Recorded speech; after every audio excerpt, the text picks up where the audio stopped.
Stop cracking your knuckles. You're gonna get arthritis. I told you. Relax. Let's clear this up. Myth: cracking your knuckles causes arthritis. First of all, that sound, it isn't your bones. Fact, it's just gas bubbles collapsing in synovial fluid. It's basically soda physics. No bones were harmed.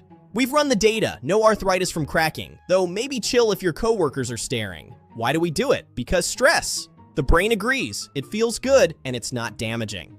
But seriously, if it hurts, swells, or feels stiff, that's different. Pain is not the vibe, folks. Be honest. Do you crack your knuckles? Or are you too afraid of grandma? Comment below. Subscribe for medical facts that make sense. We bust myths and bubbles. Boom.